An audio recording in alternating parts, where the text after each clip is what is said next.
up for you, one that will provide several hours of pleasurable relaxation and diversion for you and your family. Did you fail to dress up for tonight's show? No tie, an old shirt and slacks, a house dress? Well, don't give it a thought. We're glad you came as you are. We just want you to enjoy yourselves. Don't forget to visit our refreshment center during the intermission or any time. You love the tasty array of snacks we have to offer. So will the youngsters. Everything is quality and so good. We hope you'll make this a weekly visit. Bring the family. Bring your friends.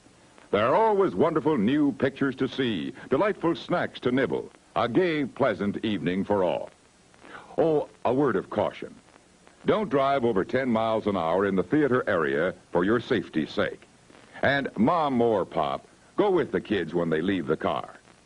We hope you have a wonderful time. Come back soon. Wouldn't some hot buttered popcorn hit the spot right now?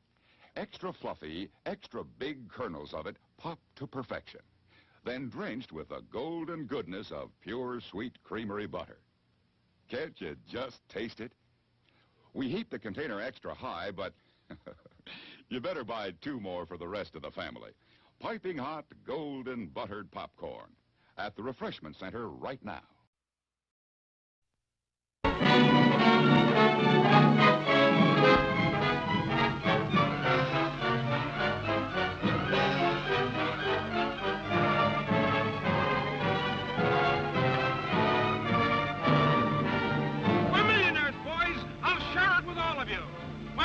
It'll be up in lights on Broadway.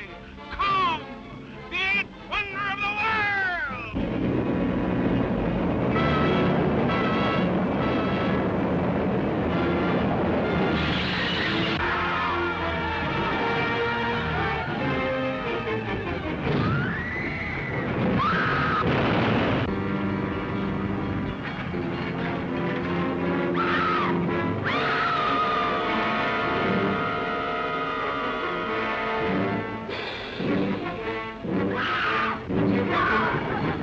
Wild, weird, wonderful, the stuff for which movies were made. Adventure, to make you wonder if it's true, while your eyes convince you that it is. Truly, the thrill of thrills. Don't miss it this time.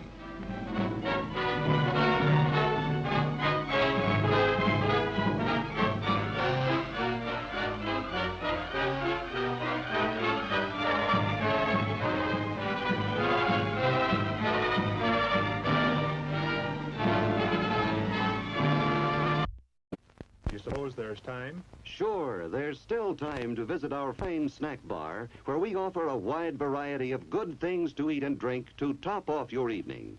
Want a suggestion? How about enjoying a treat we're famous for? A refreshing cup of smooth, chocolatey good Jubilee hot chocolate. Such a comforting, special kind of drink, and a favorite with folks of all ages. Hot chocolate goes down real easy this time of night, makes you feel warm and altogether wonderful. Bet you've never tasted hot chocolate quite as good as we make it. Enjoy a cup tonight.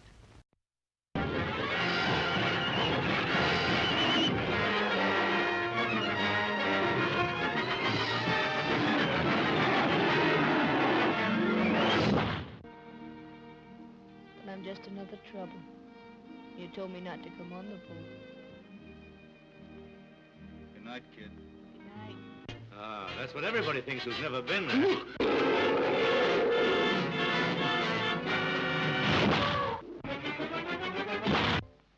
Skipper, believe it or not, there's a little calm. What? A little... How little?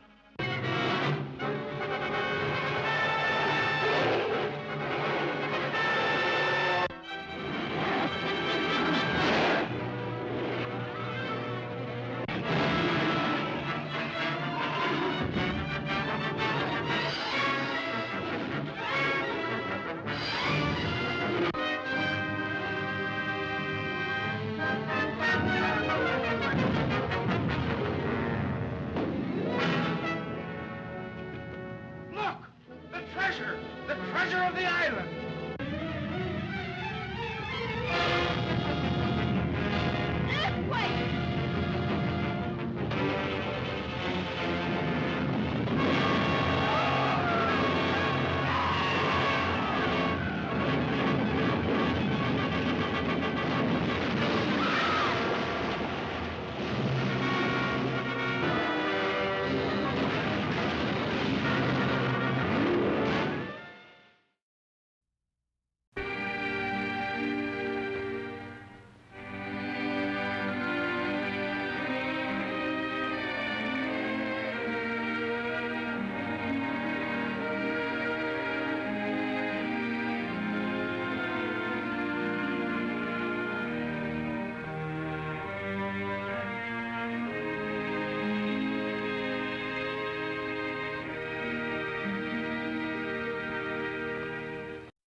Hey, kids, how would you like to hear this on the screen instead of the great show you came to see?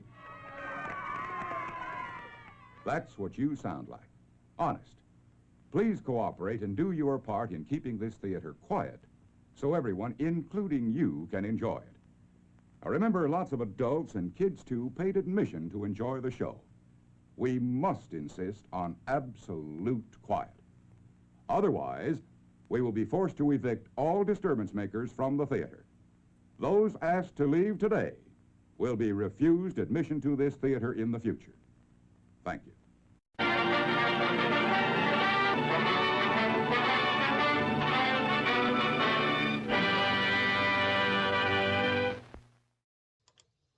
Okay, hello, greetings. Sorry, adjust this a little bit here. Okay, hello, hello. Who we got here? Doug is here. Rex is here, and the bride is sitting over there right now, playing Red Dead. So, hello, greetings, and welcome to the February Livescream. Eee! I scream, you scream, we all scream for Livescreams. Or something like that, I think, is how that goes, right? Yeah. A little bit more. There we go. Alright, so... tonight, I don't know. The usual, same old chit-chatting about whatever. Don't have too much to show off. The last stuff I really bought was the Bayou live stream.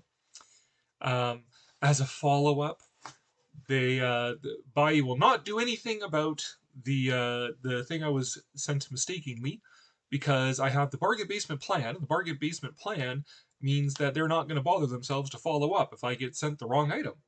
And they also said that no, I am not allowed to contact the seller either. So guess I'm stuck with a little Anguirus, or maybe he'll be a giveaway or something.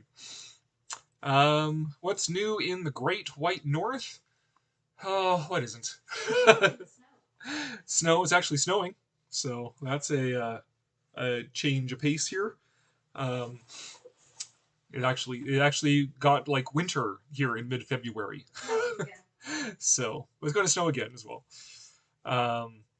So yeah, that's about it.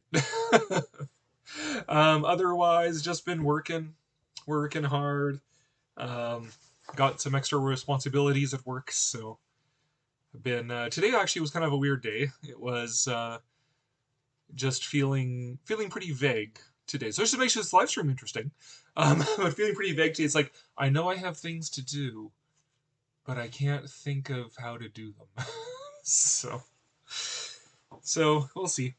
I did get a couple little things. Actually, yesterday was down at the local educational toy store and found Schleik's new Ice Age animals. So their new woolly mammoth and their new saber-toothed cat, new Smilodon that I picked up. Usually Schleik is like kind of garbage. I do not like their dinosaurs very much, but woolly mammoth is good enough. It's actually like 1/35 scale, so it actually is all right. It's just a little bit shiny, is all. So I have to give it another layer of matte clear. But their Smilodon I was surprised by, because this is actually a pretty accurate Smilodon for how they actually looked. So that's gonna replace my Safari one, which was a great looking toy, but not a very accurate Smilodon. This is a much more accurate Smilodon. So there we go. I think I've ever shown off, actually, done a video of my Ice Age collection.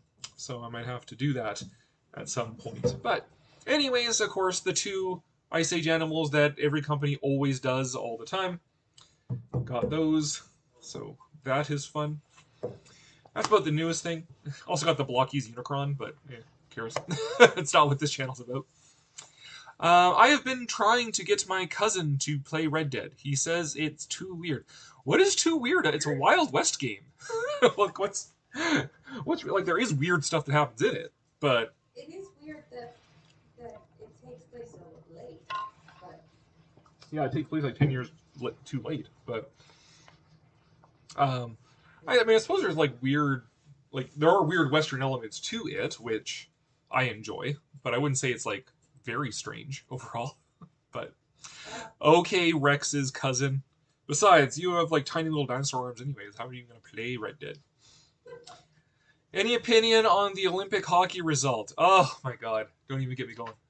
I care nothing whatsoever about sports. I wouldn't even know the Olympics happened if it wasn't my job at work to do the medal tally board. But I do not appreciate the excuse it gave to a lot of gloating Americans to rub in all of the abuse and insults and stuff they've been hurling at us for the last year. Yeah, the whole sore winners thing. That is a thing. I did not care for that. Otherwise, I mean, I could care less about hockey. Could not care less about hockey. So that in itself does not matter to me. I don't play sports games. Anything that isn't baseball is strange. I guess, yeah. Well, yeah, if you only play sports games and it's like, oh, it's got a story, that's strange, then, yeah, I guess Red Dead would. I actually have a question about working in a museum. Do you get discounts at the gift shop? Generally, yes. You do get discounts at the gift shop when you work at a museum. I cannot say how much, because it depends on the museum. But what was our discount? It was like 20%? Yeah. My current museum I work at does not have a gift shop, but in fact, we don't even get staff discounts on anything. So that sucks. Well, we have a discount card for other stores than at the museum, but yeah, it varies depending on the museum. But typically, a gift shop discount is part of it. Is there a way to be chill with Kong since the Luau is at Skull Island? Oh yeah, Kong's great. Once you like, get him a nice bride to eat, and he just like totally chills out after that. So. No, because you're a bride of Monster Kid. You need to find a bride of Kong. Oh, okay. To, yeah. So, once he has a nice bride of Kong to chew on, then he chills out, Here's a rant I've gone on 8 times this year. The Olympics lost meaning without the World's Fair. I can see that. I mean, if you're thinking in terms of like these sort of multinational exhibitions of industrial development and sport, like athletic achievement, and just sort of like trying to build this international camaraderie, through wholesome competition, then yes, I can see that. I mean, the Olympics shouldn't allow like professional athletes in them. Like when the American teams all NHL players. Like, okay, great, yeah, of course they're gonna win. But so is the Canada team, to be fair, I suppose. But no, they're professional. They shouldn't be allowed to do that. Same reason you don't see professional wrestlers in in the Olympic wrestling, taking a steel chair to somebody. But no, I can see that argument that with the loss of insignificance of these multinational exhibitions, that the Olympics are just kind of like a commercial venture. A Luau on Skull Island wouldn't be relaxing, more exciting. Well, yeah, maybe. Are you looking forward to the new Bride movie coming out? No, I just like saw stuff about it like today. I think I knew about it dimly, but yeah, I don't know. I'm not excited about much of anything. So, although there was one movie. Well, no, that's because it's come out. So, because it's come out on streaming and stuff now, Predator Badlands clips have been popping up on my feed and stuff like that. I've actually watched them, and it's like I'm kind of curious about Predator as a wholesome buddy comedy. So I might actually watch Predator Badlands. I've never seen a Predator, so. But the bride's never seen a Predator movie, so suffice to say that other Predator movies are not as wholesome and buddy comedy. What? What? Did also like belatedly finally see like the trailers of Kung Fury 2. So, which we're gonna ask Rex if that's you in there or a relative of yours. Um, but I feel like there's some movie coming out that I was kind of like like mildly interested in, but I can't remember what it was. So. Monarch Legacy of Monsters. That's on like streaming. Um, I don't know. I'm sure somebody will remind me. Just start running through movies coming out, and maybe I'll remember it. No, yeah, there was the one I was like, I'm actually much more interested in this now than I was before after seeing the trailer about it. Well, it wasn't Wuthering Heights. Not Wuthering Heights, that's for sure. Ugh. Barf. Whatever, it'll come to me, I'm sure. Otherwise, no big loss. Whatever. I mean, well, -1. Godzilla -1. I'm looking forward to, or -0. Sorry. And we'll be in Japan to see Goo. So, and hopefully we'll be able to see it in English in Japan. But, like, well, English subtitles. But, let's see. I've been to Skull Island before. The hiking is incredible, and everything is super overpriced. That makes sense. Well, especially since they started like branching out as a holiday destination, and you get the bungalow over the water, and super expensive. Pterodactyls flying by. Yeah. I got 2 old Jurassic Park Chaos Theory toy dinos. That was cool. I didn't collect much past the original Jurassic Park line. Is it in here? I got a couple Jurassic Park 2, The Lost World toys, but I don't even know if we saw much Chaos Theory stuff here. Anyway, so that's cool. W.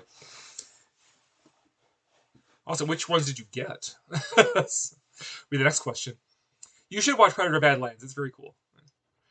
Also, what movie did you want to know I was in? I was eating and got distracted. Kung Fury 2, if you were in that one.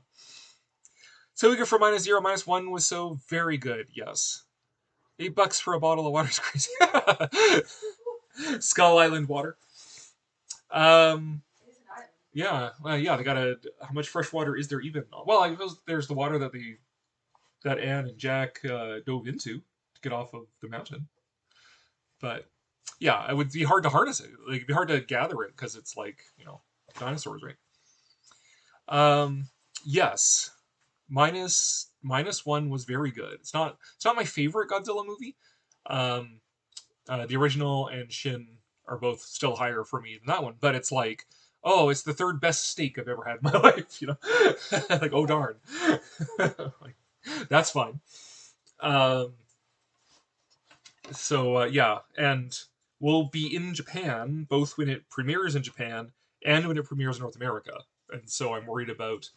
I'm hoping that I'd be worried about missing it. I would be very upset if we miss seeing it in English with English subtitles here in Calgary because we were in Japan at the time. So it would be very ironic. How ironic. So even if it's in Japanese, we might see it anyways. Just to like say we saw it, even if we don't understand what the hell's going on in it. But then when we do see it with English subtitles, we'd be like, oh, that's what's happening. That's why they laughed. That's why they were. I didn't understand why she was dying, but there we go. Okay. But yes. I'm guessing that Rex is watching the Kung Fury 2 trailer now. Just to see, like, what dinosaur is he talking about? He's got laser eyes. He's got laser eyes. I did like Triceracop in it as well. That was good. Just standing there blinking while all of this rampant sexual tension between the 2 protagonists is going on. Kung Fury 2 was my uncle from the Jurassic Park movies, kind of slumming it. There was a while he had to go into a similar situation to Nick Cage. That's why Jurassic Dead exists. Nice. Well, I mean, I'm not laughing at his misfortune. Don't get me wrong. But I don't know. Hopefully, he can break back into the big time. You know, Nicolas Cage does get those, like, you know, sort of little movies are more renowned, especially lately. He's been in some real movies. So hopefully your uncle bounces back from that as well.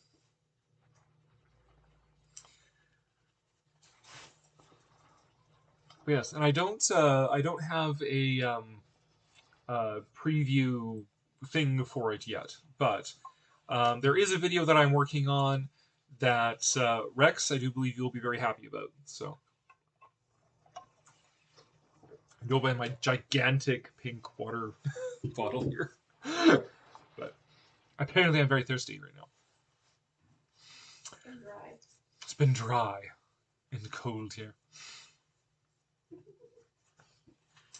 Yeah, although, I mean, you were saying earlier about the World Expos. I mean, those are still happening. There was Expo last year was in Osaka, so they're still going on. It's just, yeah, they alas do not have the cachet they did when I was a kid. At least when I went to Expo '86 in Vancouver, which was like the height of sort of like 1980s like Swatch watch chic. So there was I don't know in the 1980s, like that sort of official. There was like the real 80s, which is like just leftover furniture from the 70s. But like the really artsy like 80s stuff, avant-garde 80s stuff, which is what you saw at Expo '86, was pretty stylish. You know, I remember Expo '86 in Vancouver fondly. When I was how old even? What I would have been 9, 8 or 9 when that happened.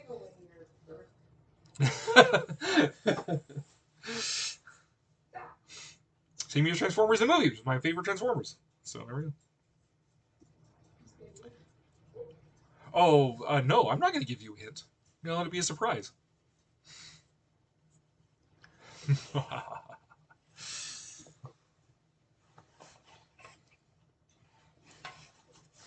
Should have prepped a tiki mug for tonight. Oh well.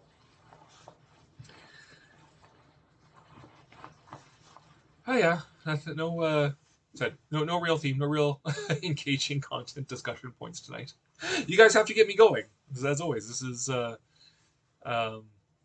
chat-driven live stream. So don't worry, he's back. He got some money and finally getting our family's money for King Kong. Oh, that's good. That's good. I'm glad. I was 19 for most of 1986, December baby. I am also a December baby. So that is awesome. Yeah, so, well, yeah, you're like 10 years older than me, apparently, Doug. So, cool. Hanging out with my elders. It's getting harder and harder to find those nowadays. How Rex is now wildly guessing about what this video might be. Let's keep him stewing for a while.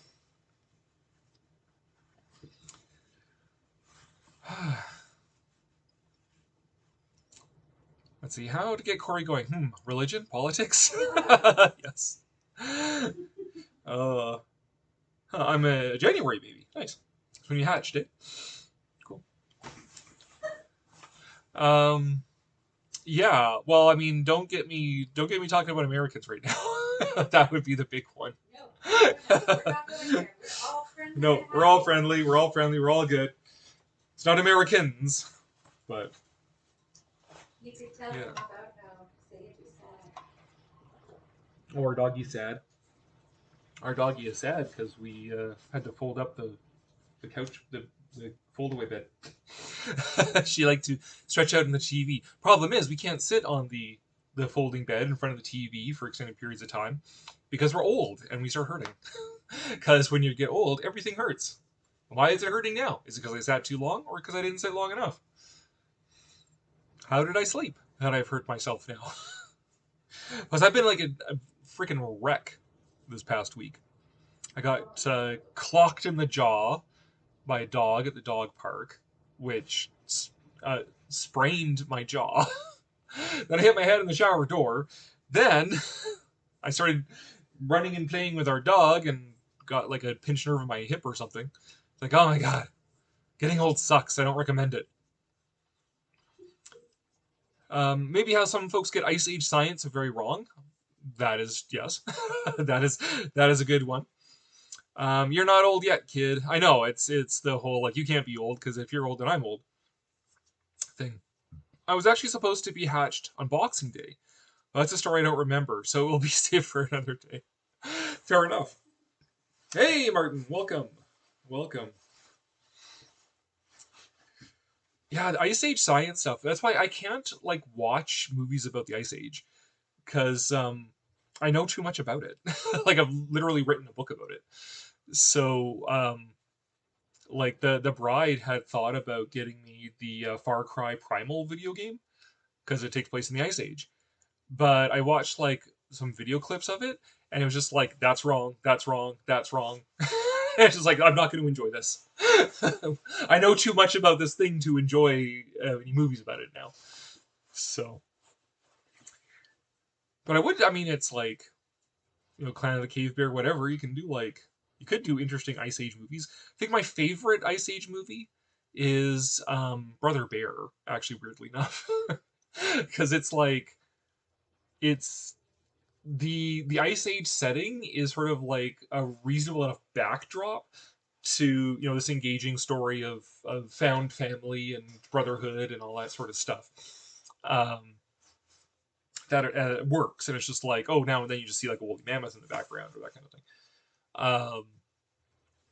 And then it's like documentaries, like look, it's a documentary about Ice Age animals, so of course it's pretty good. But I had Ice Age the movie.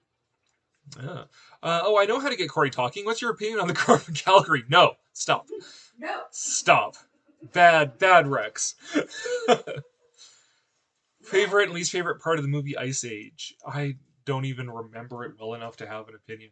I mean, my favorite part of the entire series is when Scrat has this girlfriend and the acorn gets sad. That's the only part that actually made me genuinely laugh out of the entire series. So that would be my favorite part of Ice Age franchise as a whole. Or like, you may be old, but man, I'd be a decade older. Yeah. You don't even like the movie Ice Age. Yeah, it's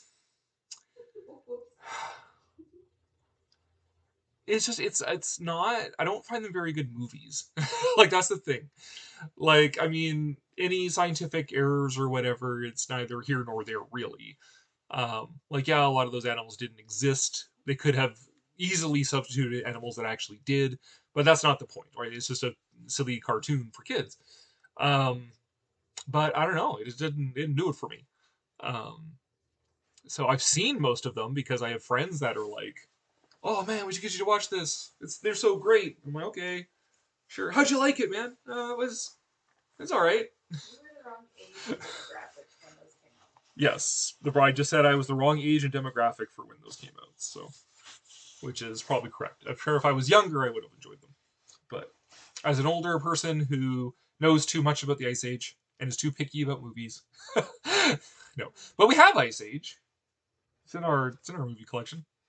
That was inherited, right? We inherited a copy. No, that was bought for us. What? Yeah. No, we had it. Yeah, we had it. And then it was bought for us. And then I was like, do we really want this? And you're like, yes. I'm like, all right.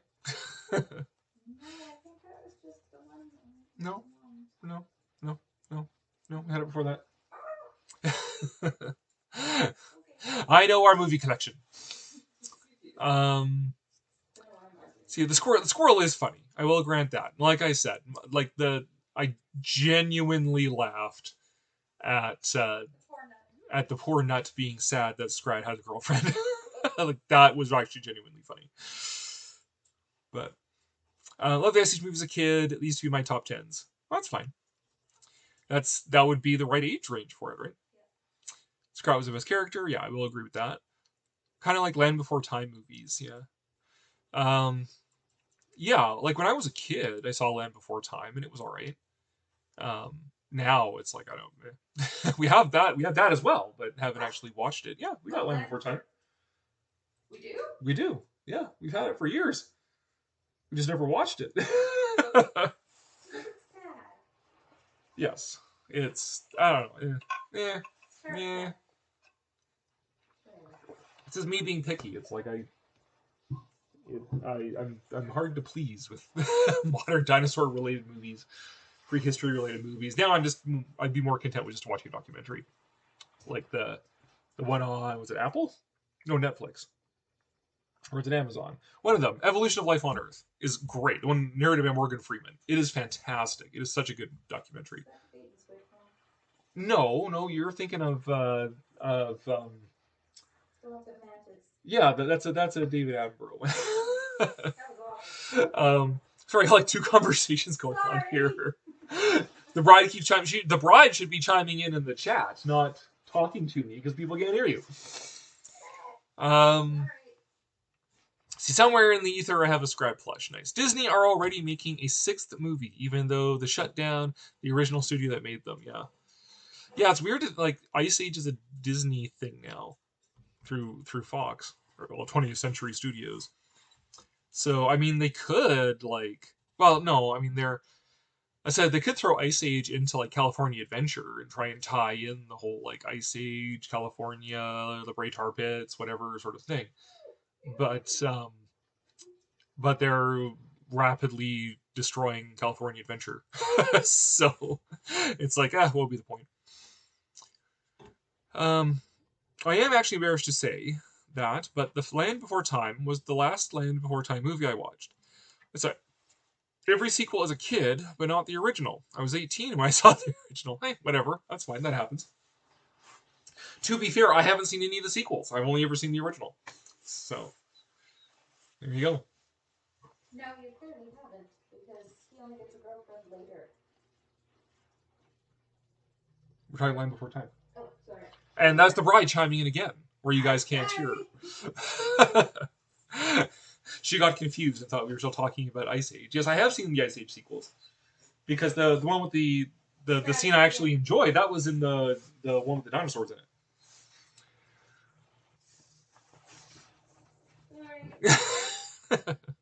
Yeah, geez, bride. Stop having our own private conversation here. My daughter had a few of the Land Before Time videos, and Brother Bear, maybe a couple Ice Age. Yeah. Also, when I say all the sequels, I do mean all 13 sequels and the TV series nobody remembers. I do not remember a TV series, but I know about the direct-to-video sequels. Yeah, sure. I still say Brother Bear is my my favorite Ice Age movie so far. I don't even know what I would do. Well, I do know what I would do for an Ice Age related movie because it's the story I wrote. That's basically just the Lost World in Canada, and with Ice Age animals. And yet you're okay with the Rite of Spring that has Tyrannosaurus and a Stegosaurus fighting despite them living in separate eras. That is correct, because that one has the redeeming artistic value of being in Fantasia. So it's beautiful animation. It's still an intelligible story, even despite how it compresses prehistoric time. And incredible animation, and just it's in Fantasia. Come on, man, cut me some slack. But I mean, I also like The Lost World, and I like King Kong, and I like Valley of Gwangi, The Three Ages. Like, I'm actually really forgiving for at least older movies. I like Jurassic Park, even. I actually like Jurassic Park 2 more than I like Jurassic Park 1.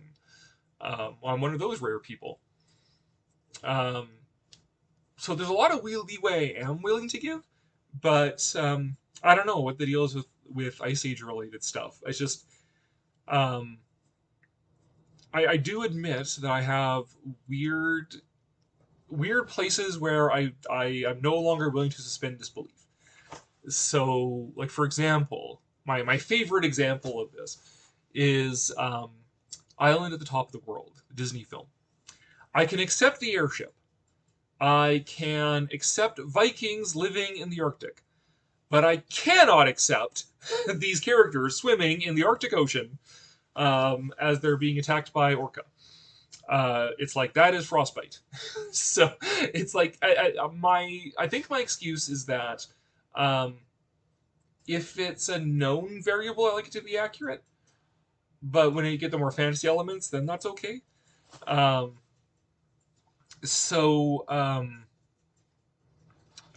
was I going with this? My tolerance for suspending disbelief has like these weird little edges it bumps up against. So like, seeing like Far Cry Primal, where it has a saber tooth in Europe. It's like, that was a North American, South American species. The Smilodon are from the Americas. They didn't get to Europe. In fact, the furthest north they ever got was my province. So it's just knowing that, it's like, okay, whatever. But then that said, like, 10,000 BC is a freaking terrible movie. But the part that offended me the most is that they didn't have the hero ride into the final battle on the back of the saber-toothed cat. Like, for the love of God, if you're gonna have mammoths building the pyramids and saber-toothed cats in Europe and all whatever shit, all that dumb crap that happened in that movie, at least, if this movie's gonna be made for 11-year-olds, at least do what an 11-year-old would like and have the hero ride into battle on the saber-toothed cat. Like, come on. So, that's my objection with that one. Because everything else is so off the wall. You might as well go all in and go for the rule of maximum awesome. But, so I guess it has to have sufficient enough, some kind of redeeming artistic value otherwise. And not every movie does that. So yes, if Ice Age was like the most drop-dead hilarious thing I ever watched, then I would be like, yeah, sure. But, because it's not, I'm like, me. Also, best movie in the entire franchise is 5, The Mysterious Island. Okay. Because Fantasia is Cory's single favorite movie ever, yep. I babysat some kids and watched like 3 of the Land Before Time sequels, and I have no idea which is which. Yep, Valley of Guanji mentioned. My favorite JP film was 3 because I was 4. You were allowed to watch it at age 4? Well, I guess if you have family in it. That would make sense.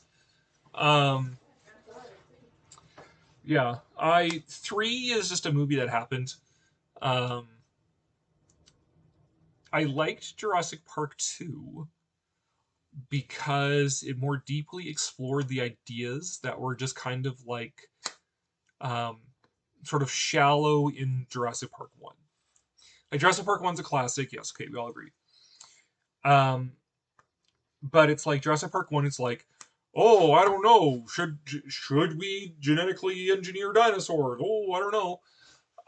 Whereas like Jurassic Park 2 got into more interesting questions of like, who owns them then? What is their right to existence? That sort of thing. What are the like real technical aspects of genetically engineering organisms? The technical moral issues around it. Which I thought was more interesting. I mean, the characters aren't as interesting as in Jurassic Park 1, but the questions that Jurassic Park 2 raises are more interesting. I mean, in a similar vein, I actually liked The Matrix Reloaded a lot more than I liked The Matrix. Because, like, The Matrix is great and all, but it's this very shallow, like, here's good guys, here's bad guys. Ooh, Rage Against the Machine. But then Reloaded complicated that so much and made it much more gray and raised, I thought, much more interesting questions about it. So I like that a lot more. Empire Strike Back better than Star Wars. Whatever. Like, I have a weird track record of actually there's sequels for some major franchises, sequels that I actually think are more interesting than the first film in the series. But 10,000 BC was so bad I love it. Yeah, I mean, it is. It is. It can be a so bad it's good movie, except that it's like Roland Emmerich, whose movie I just generally dislike. And 10,000 was so stupid. And yeah, my mental process was like, if you're gonna be that stupid, you should go all the way, and do what 11-year-old me would think was awesome, which is riding into battle in Saber-Tooth Cat. The fact that I didn't do that is like lame missed opportunity. But I would have to say that of all Roland Emmerich's movies, I would say that's the one that has offended me the least. So, because like I just, that's why I can't even like reassess Godzilla '98. I've tried to get into the mindset. Okay, this isn't Godzilla. This is just Zilla. This is just a giant monster movie. It's not Godzilla, and I still can't. It's still a terrible movie. So, yeah. I've only seen the first Jurassic Park film. Never bothered with any of the others. I would say that Jurassic Park 2 is worth bothering with. But forget about it after that. Jurassic Park 3 is just kind of a movie that's there. And the Jurassic World movies are like offensively bad. So, we want to see how they run. And you were chuckling out loud. Yes. See how they run was pretty funny.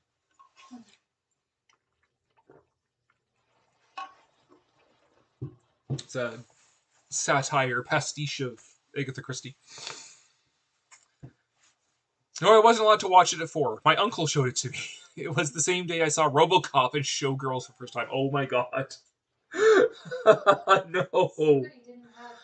Oh, who would show a 4-year-old RoboCop? I mean, or Showgirls, but especially RoboCop. Oh my god.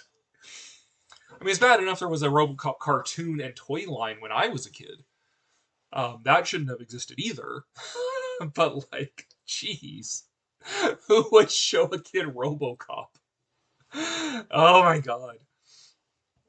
The same people who would tell my parents that, oh yeah, there were lots of kids in the theater. Yeah, you gotta put that in the chat. That, or you have to start being on the live stream with me. I'm sorry. For JP3, just watch The Animal I Have Become, Spinosaurus AMV. Alright, I'm gonna have to do that. Not just offensively bad, but objectively hideous. Yes. Yeah.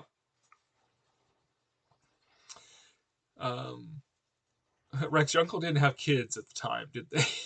Just to watch a guy go splat. Yeah.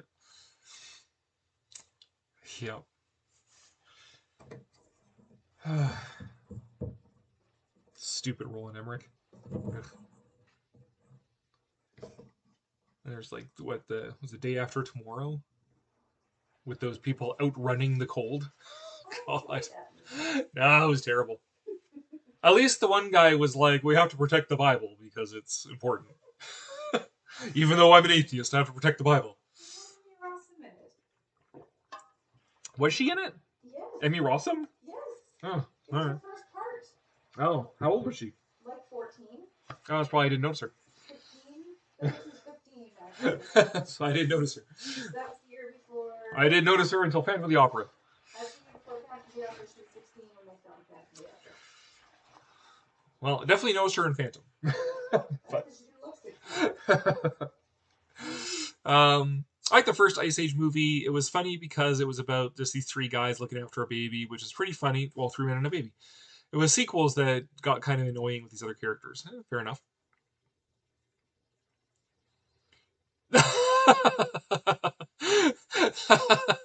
That's your uncle?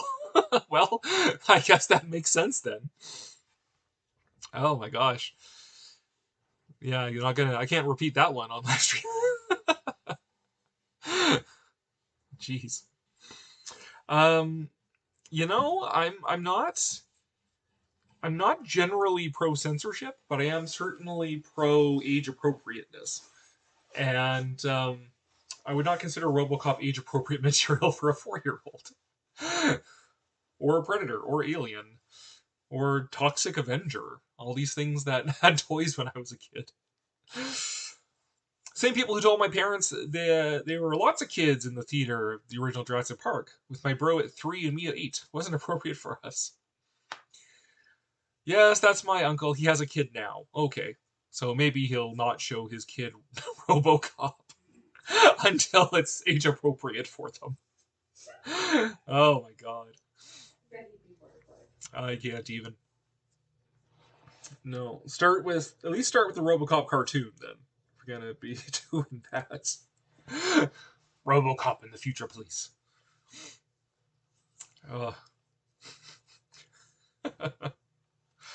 Find the most age-appropriate versions of things that you can.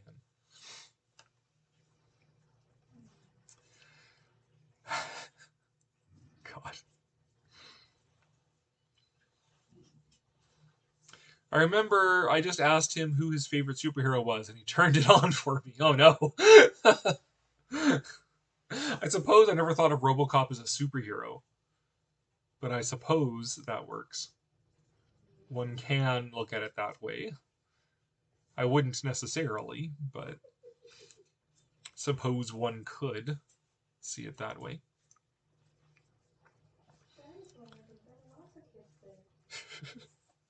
Tell that to Ashley having nightmares for 2 weeks. Yeah. Sorry about the bride. She's reminiscing about this Jurassic Park incident. And she had thought for like 30 years that it was her brother who was screaming in the theater because he was afraid of the dinosaurs. And then she's telling this story to her brother. I was like, no, that wasn't me. And that's when she realized the screaming was in her own head. It was me.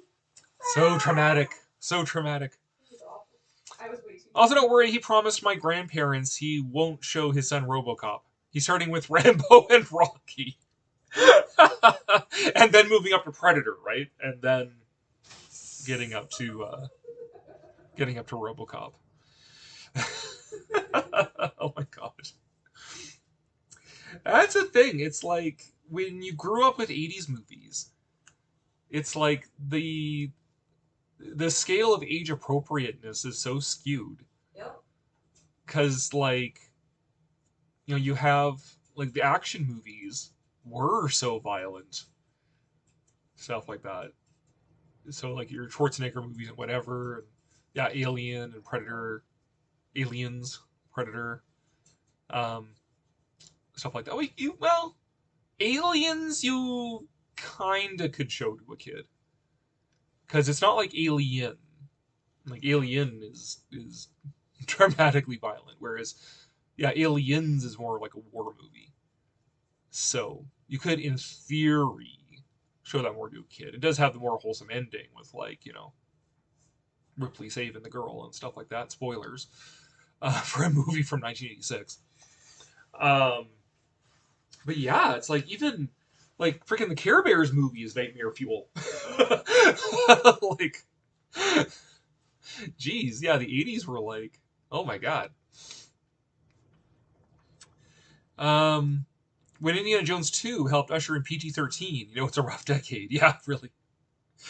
And that's the thing. It's like, compared to that stuff, which is like a lot of the stuff like I grew up with in the 80s, you know, the classic horror, like I would have no problem whatsoever showing a kid Dracula, Frankenstein, Wolfman, King Kong, whatever. Because that stuff is like tame by modern standards.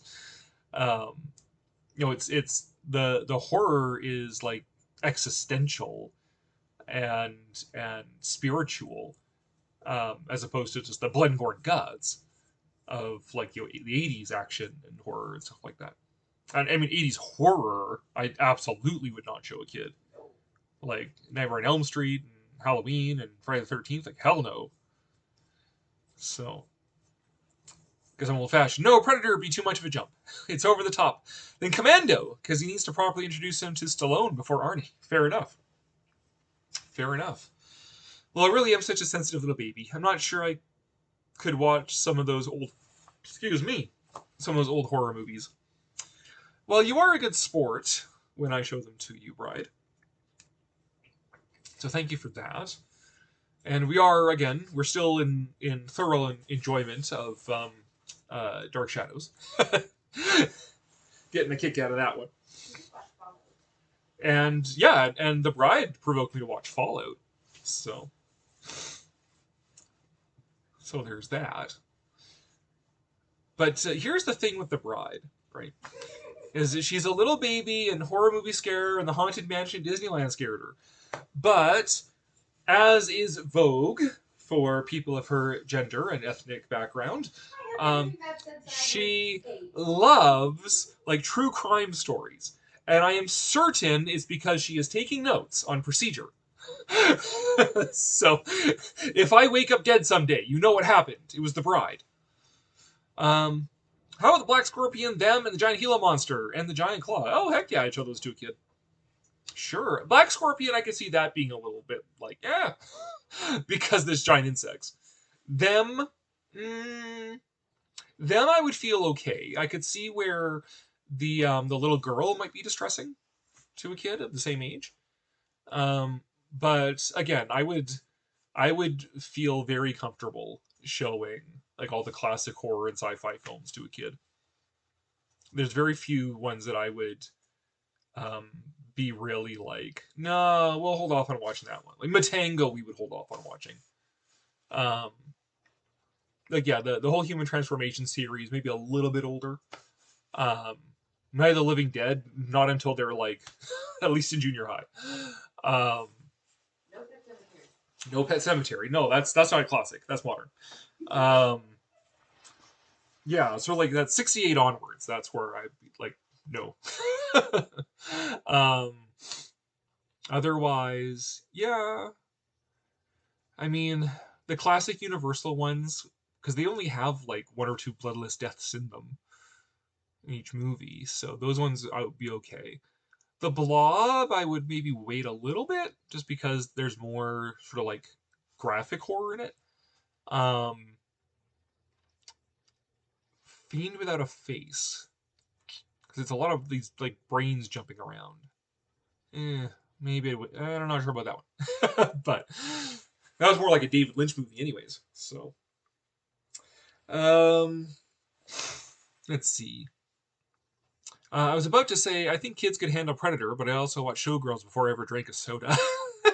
Yeah, you've been corrupted, Rex. You're not a good benchmark for anything now. Oh yeah, I've been watching those kinds of things since I was 10. Actually, that's a lie. My uncle gave me my first ever soda when I was 3. Your uncle sounds like a riot.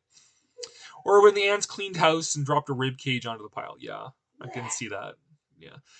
He's my hero. He's also the same uncle from Valley of Gwanji and got me the Lego Death Star. Nice. And Rex, I guess T-Rexes grow up faster than humans. Yeah. Yeah. I think when did T-Rexes reach sexual maturity? It's like 10 or 20 reach sexual maturity. So. So I guess I gotta understand gory things because I don't eat them. Yeah. Oops, sorry. It's kind of hard not to indulge the gore when you're a carnivore. So. And you don't cook the meat. You don't cook. So, yeah.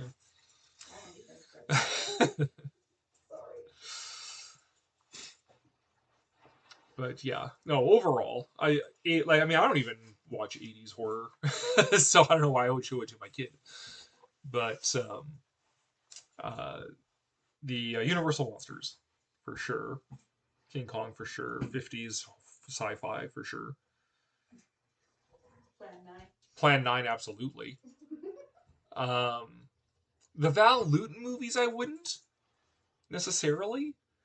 Not because they're too scary, but because they're too cerebral. Like, I could see a kid just, like, being bored to death with cat people. So, it's like Isle of the Damned, and it's like, it's just a bunch of people talking. It's so boring. Child of mine would start acting out. Yeah, fair enough. Get a costume on. I'm the cat lady. But, anywho. If I were to introduce my kids to older sci-fi, I would start off with Flash Gordon serials. Jerry Anderson, the old Irwin Allen shows. Yeah, fair enough. I'm not sure when I would introduce a kid to Phantom Empire. Because it's so strange. It's awesome. I love it. It's great. But it might be too strange for a kid. It's like... And Ultraman and Godzilla, yeah, for sure. Although, like, Godzilla is one I'd almost, like, work backwards on, you know? Like, start with Destroy All Monsters and work backwards from there until eventually you get to slightly older and they can watch the first one. Because that one's so heavy that I don't know I'd want to, again, show that to a kid, just because it's like, would be a lot to grapple with its themes, whereas Destroy All Monsters is like, yay, monsters fighting! So, that one would be fine. And then Ultraman is made for children, so it's that one is definitely fine.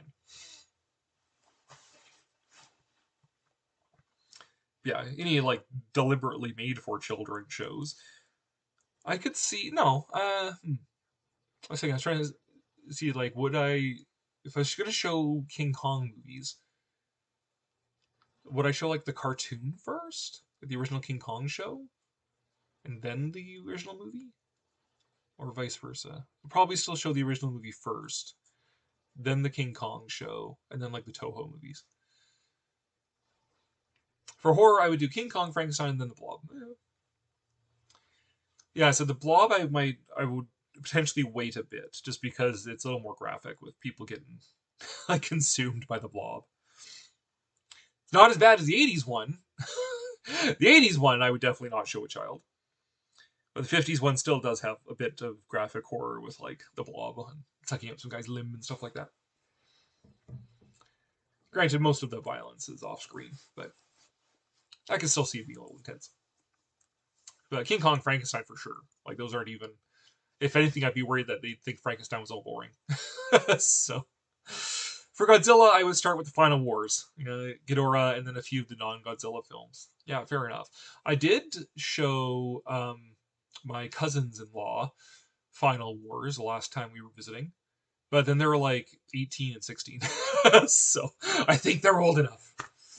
But if anything, they were too old. They'd be like, what was happening in this movie? So, yeah, it's like, it's not a serious movie, guys. It's okay to laugh. You're not going to offend Cory. He's howling right now.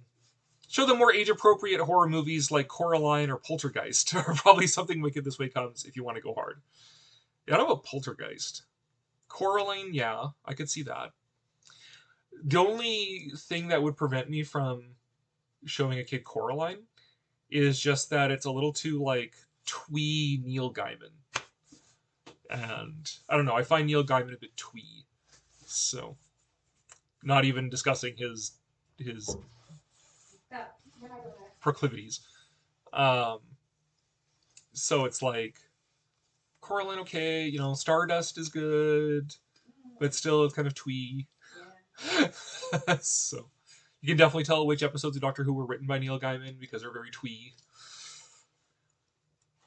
Yeah, the original Godzilla hits so very hard. The worst was the mother comforting her children just before the building. Yeah. Like, it's dealing with such heavy issues, and reflected in, you know, the black and white cinematography and everything, that I feel like a kid would need to be older just to be able to grapple with the emotional gravitas of it. Whereas, like, yeah, I start with, like, Destroy All Monsters and Invasion of Astro Monster and stuff like that. Gamera, you know. The problem is I don't even like Gamera movies, so I don't know. When I went to Blobfest, during the run-out screening, like, half the audience weren't even 12. That is an unbiased opinion from you for once. Okay, how was Blobfest? You were going to give a report, as I recall. So how the heck was Blobfest, Rex? Like, I would love to go to that sometime if somehow I was ever in Pennsylvania. Which I tried to finagle that. There was when I was a lay minister at a Moravian congregation, there was like this big Moravian convention thing going on near, actually, like, from the closest airport to this place, the town where the Blob was filmed was like in between. So I was like, oh my god. But they wouldn't let me go as a delegate because I wasn't actually Moravian. So, but yes, Blobfest report. Although I remember when we were dating, Cory was talking about how he would first introduce our kids to the Universal Monsters. First Dracula at age 4 or 5. I don't know. Yep. Correct. I also got my copy of Ray Bradbury's Dinosaur Tales today. Nice. That's nice. If you want more modern horror, Return to Oz, The Gate, and Jaws. Return to Oz, yeah. I mean, I saw that came out about 86, thereabouts, so that was a golden year, actually, for movies, now I think about it. So I would have been, yeah, 8 or 9 when that came out, so, still give me the heebie-jeebies, like the wheelies, and all the Mombi's screaming heads. Ugh. So, but yeah, for something more like, the like dark fantasy stuff in the 80s. So like Return to Oz, Labyrinth, Dark Crystal, stuff like that, I would be okay showing a kid, depending on how old they are. But so yeah, 80s dark fantasy is fine. Oh yeah, Blobfest was a blast. I missed the fire extinguishers on day 1, which sucked, but day 2 was fun. That's when they had the vendors out. There was a lot of gay goths. I got a ton of pins. Nice. Awesome. Did you see the real Blob? Because I know there's that guy who goes to Blobfest who has like the actual Blob prop. So did you see the actual Blob when you were there?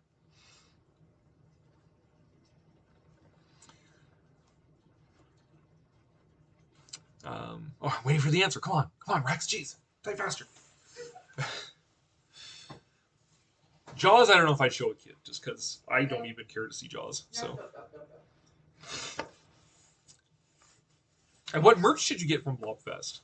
Tell us that too, Rexington.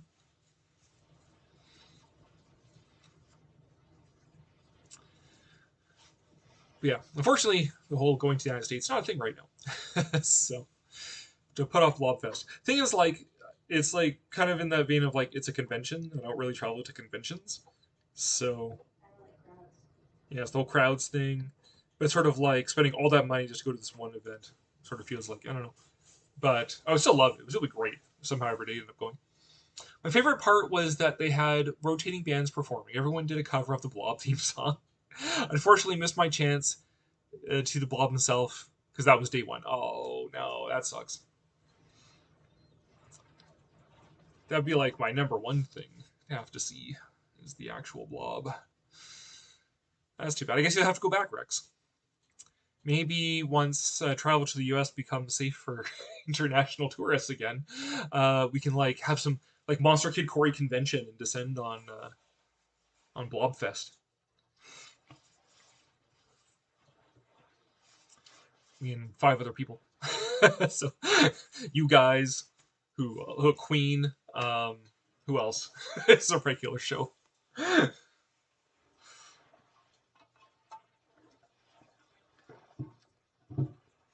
Get a photo op with the actual Blob prop. Some such thing. All my merch was pins. Also a zine and MST3K comic, which was signed by the writer. What would be in an MST3K comic exactly? I've never actually seen those. Is it like reprints of old comics and then with like added little guys at the bottom to make snide remarks about it, or what?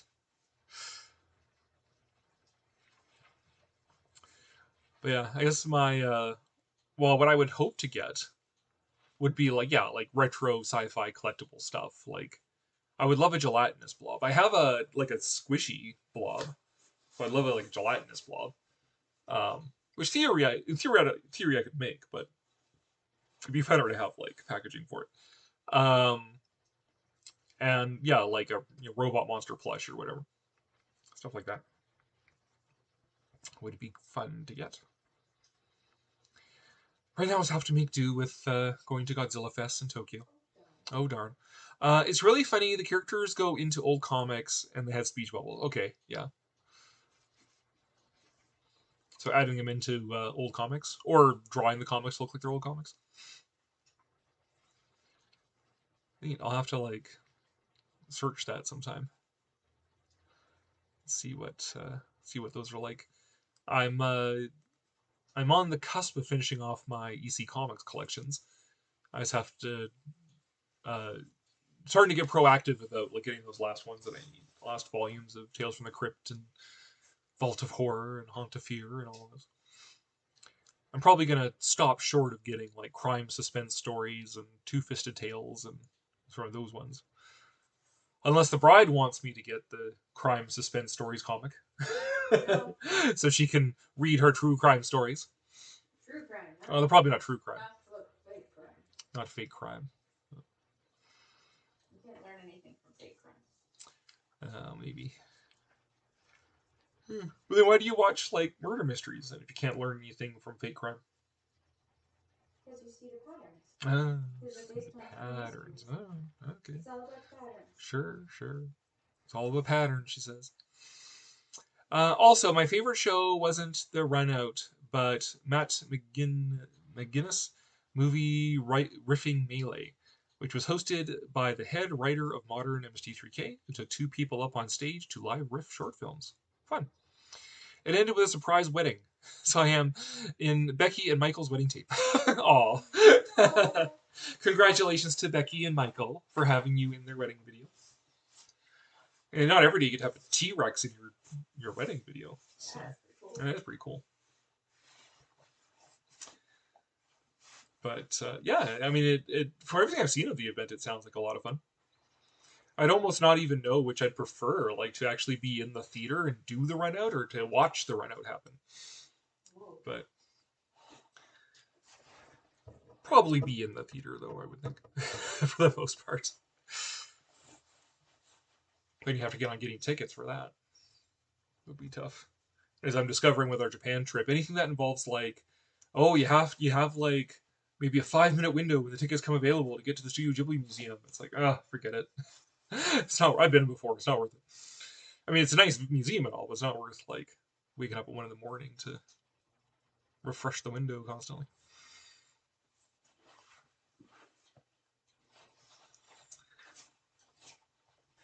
But yeah, cool. One complaint: it's more 80s focused than classic horror, but it was still fun. Yeah, that's too bad. Because The Blob is like the quintessential 50s sci-fi movie, as it's described in my video about it. Bunch of mixed up, crazy 50s kids saving the world from the Blob. But it's the time marches onward, and now it's the 40 and 50-year-olds grew up with the 80s horror, so that's the nostalgia kick that old folks today have. It's like you'd be in your 80s or 90s to have first-hand memories of watching the Blob, the original one. So yeah. Actually, I saw that Svengoolie was actually talking, or Svengoolie's website, whatever, was talking about that there's like Svengoolie himself still focuses on classic horror, but then there's another Svengoolie show that is like 80s horror, and they were addressing like people complaining about like, why are you showing the classic stuff? And they're like, well, when Svengoolie started, the 50s, 40s, 50s, 60s horror was like 10 to 20 years old at that time, so that was like nostalgia. Today the nostalgia thing is like the 80s 90s horror stuff, so it's like if you want to stay alive and attract an audience, we need to branch out into the stuff that's considered classic to modern people, right? Which is like, I get that, but me as a latter-day monster kid definitely prefer the classics. Been too dang long since I've seen the Blob. Yes, Doug, you gotta go see the Blob. The Blob's great. I love the Blob because it's such an artifact of its time period. It's such like this microcosm of the 50s that it's I find it really enjoyable, really charming, and also ahead of its time because it's like this like existential cosmic horror that like is almost Lovecraftian. It's almost like before its time. Like it does have a certain modern vibe to it in terms of like, here's just this all-consuming cosmic horror that's just descended on this small town, killing with no rhyme or reason. But then life life and meaning wins out in the form of a bunch of crazy, mixed up, rowdy school kids who are like 30 years old, who save the town and save humankind. Of course, Attack of the Killer Tomatoes. It has been forever since I have seen Attack of the Killer Tomatoes. Like, no, I have not seen that since I was a kid. So.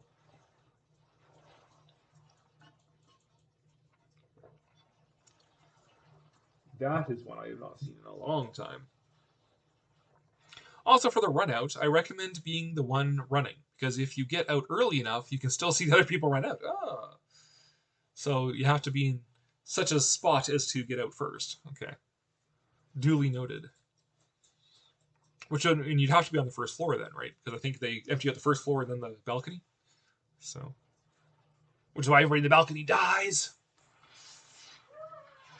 I don't know. If there's a blob coming for me and I had to jump off the balcony, I might risk it. So, it's like, I hope the seats down there break my fall.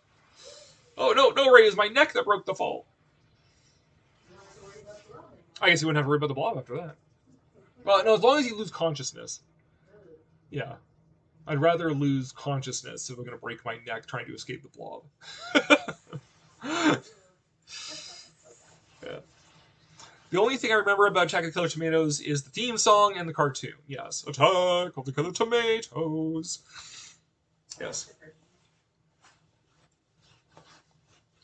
There's even a toy line, if I remember correctly. I was actually on the top and got out pretty early. Oh, you just have to book it. Okay.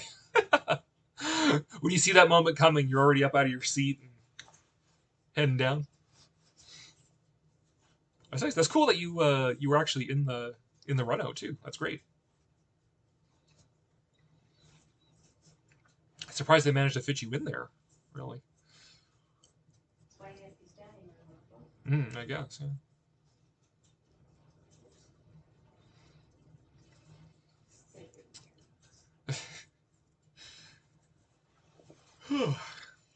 Oh, sorry. Now it's my first yawn. All right. How long have we been going here? Hour and a quarter. Okay. This is turning into a slightly less controversial live stream than my last one.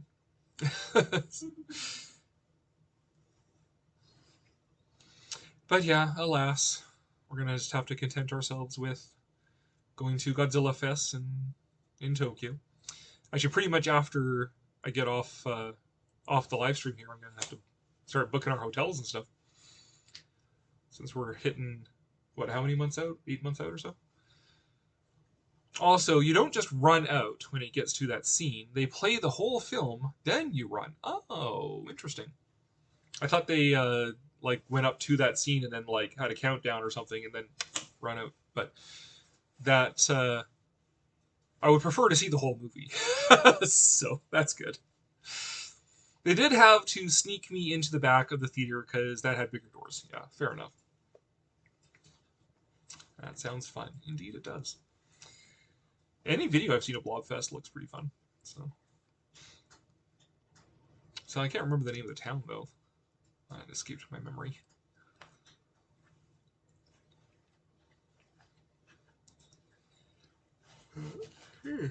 Oh my gosh, sorry. I yawned and all that broke the seal. It's engaging live stream and even the the host is yawning. Jeez. Oof.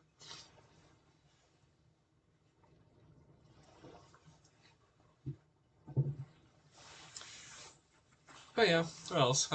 Speaking of engaging content, still got some of the Bayou stuff I want to go over, do some videos about that.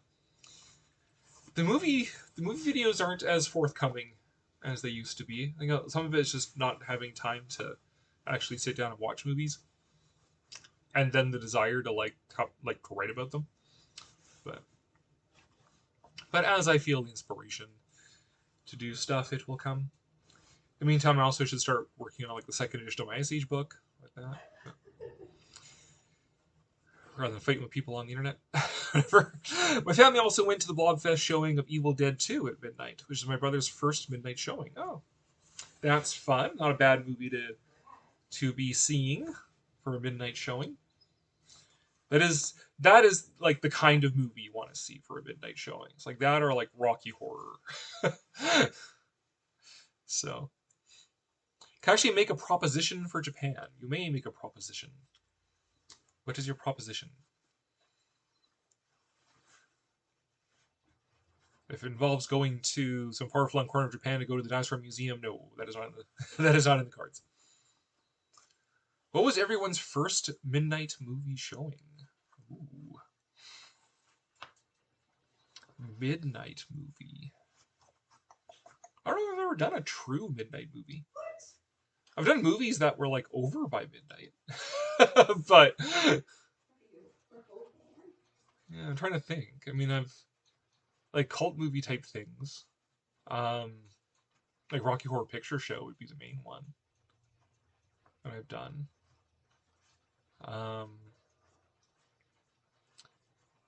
Oh, what else?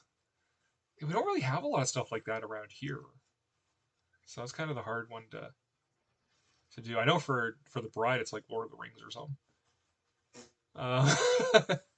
Dressing up in costume and going to see Lord of the Rings.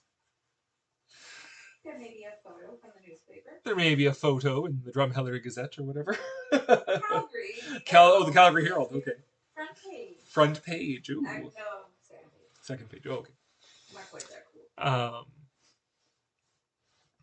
Rocky Horror Picture with an awesome shadow cast. Nice.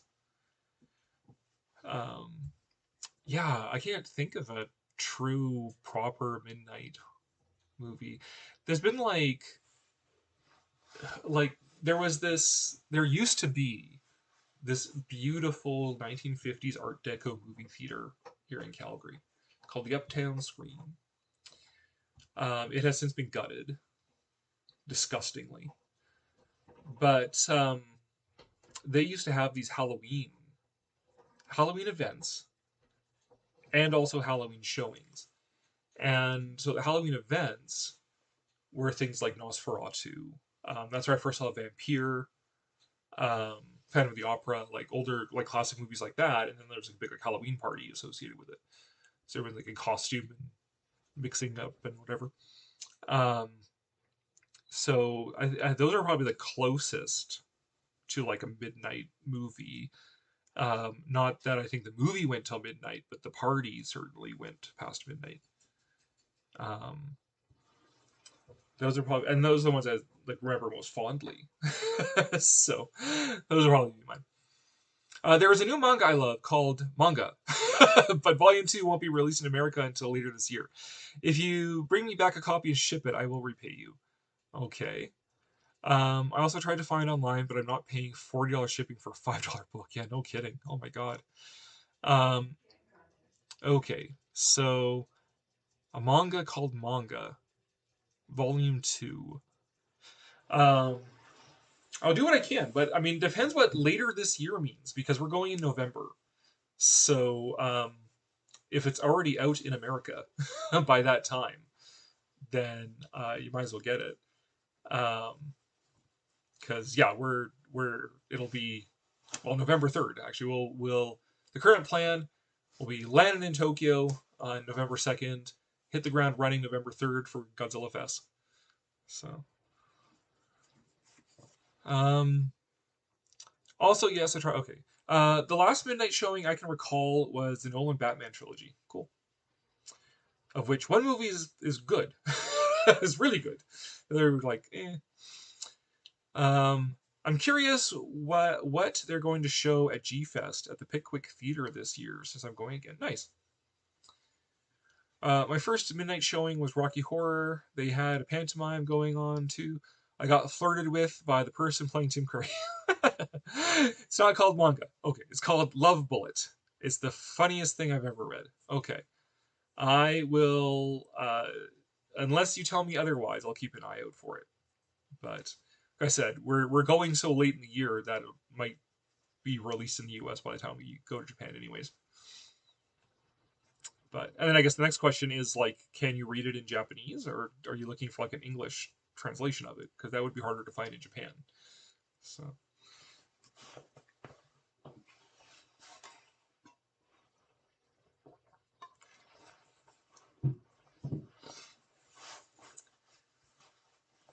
Yeah, I don't think they didn't have the like a pantomime when I saw Rocky Horror. They did have like some like local performers doing stuff, but it was mostly like the classic throwing toast and water guns and everyone actually dancing to the time warp, that sort of thing.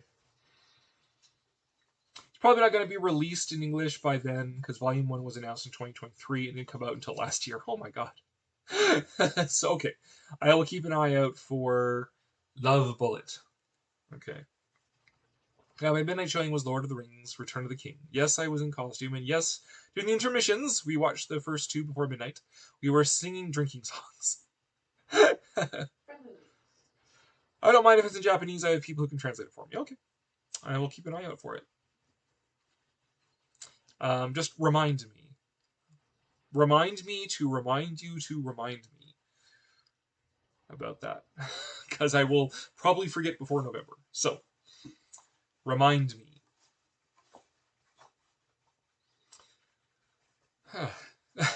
So, the drinking songs, Bride, was that like Elvish drinking songs? Hobbit. Hobbit drinking songs. Okay. In Hobbitese?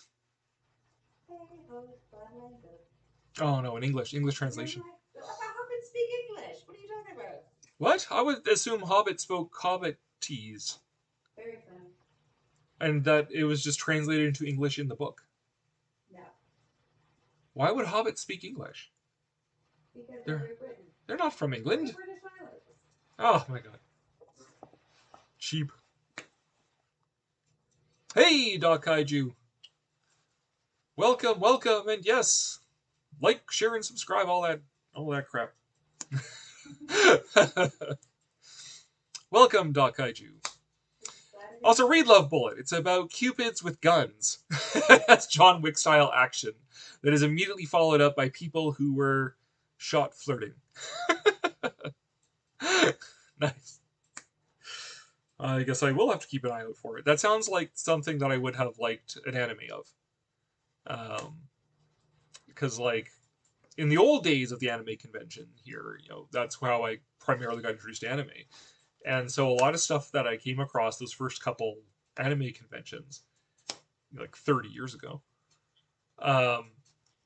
were like stuff I still love today. And some of it was like kind of the more risque humor stuff. So like Golden Boy, Elf Princess Rain is another one. I think the last like crazy one that we came across was Humanity Has Declined. Which is hilarious. If you see it. If there's a Love Bullet anime, keep an eye out for that. Because it's Middle Earth, not a different planet. Everything in Middle Earth becomes the modern day. What? No, I thought Middle Earth was like in the middle of the Earth or something. No, Is that how it works? It's like Hollow Earth.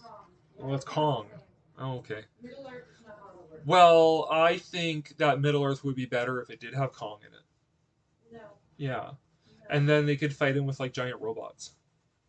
No. Yeah. For sure. Yeah. No. Yeah. No. Yeah, like Isengard could like transform into a giant robot. Oh my god, no. Stop. Because Isengard's like the tower that Christopher Lee was on, right? Yeah. Yeah. So it's like the industrial one.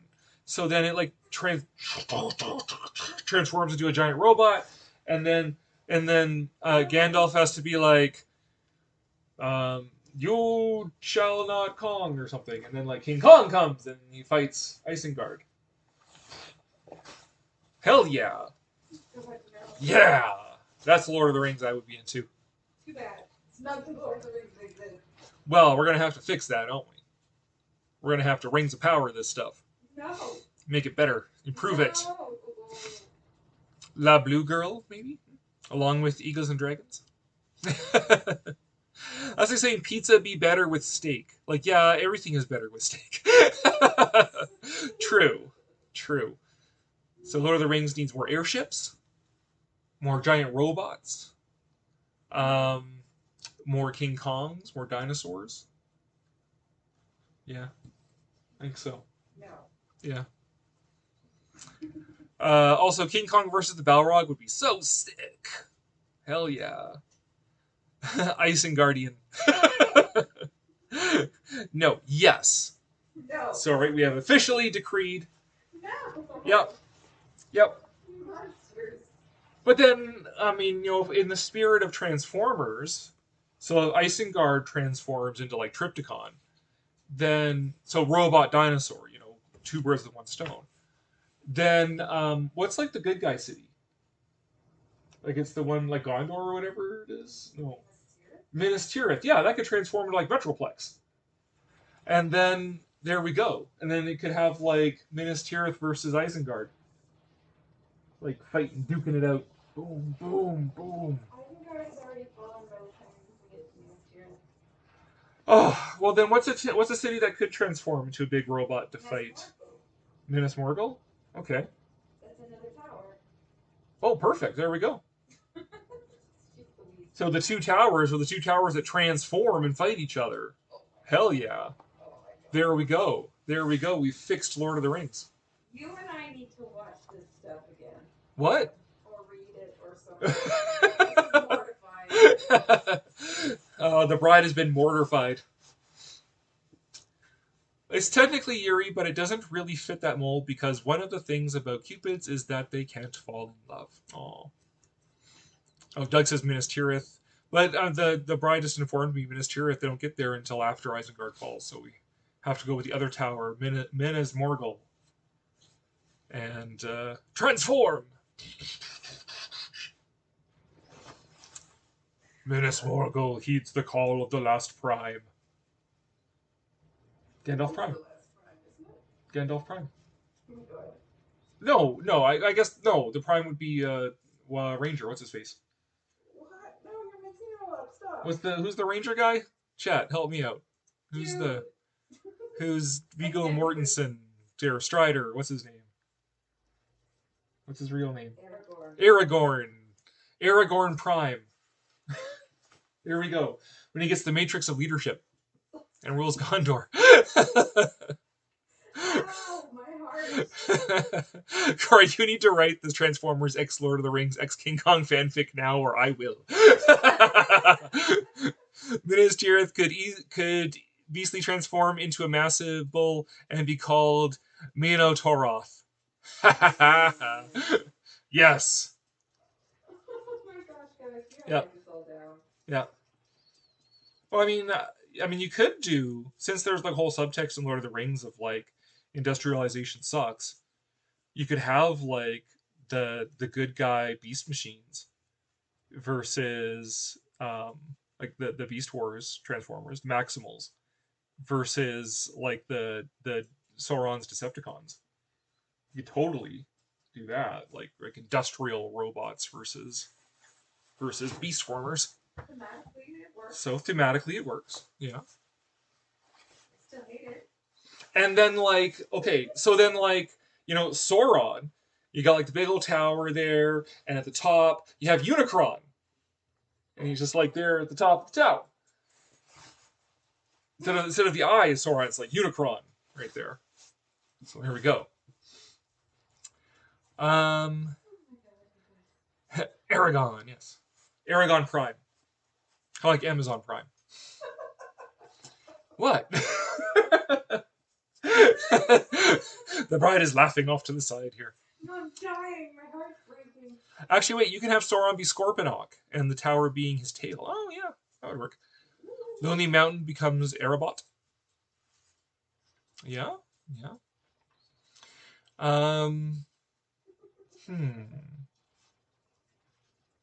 Yeah, what else can we cross over with this? Apparently, we need to finish reading Return of the King. The bride is saying that we need to finish reading Return of the King, but I think we're coming up with a much better version ourselves, actually. So, actually, I think ours is a way better version. So, does Tolkien's one have Transformers in it? I don't think so. So, like, whatever. Like, we can't even. And then we could have, like, Godzilla and, like, King Kong in it.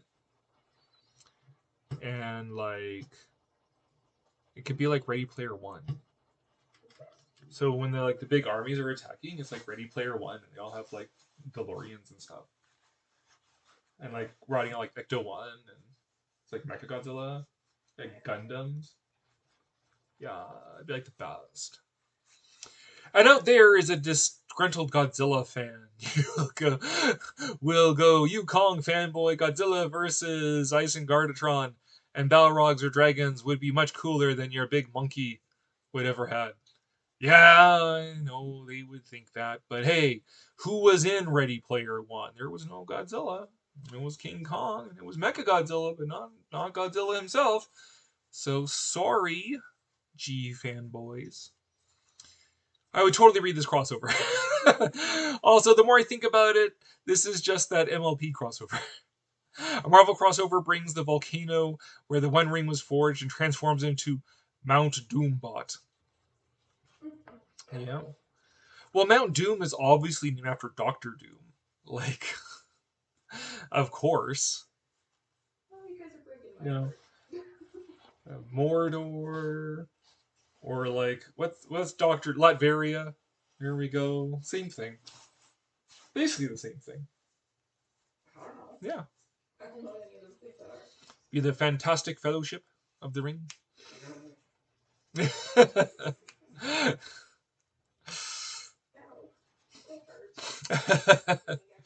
And my sword.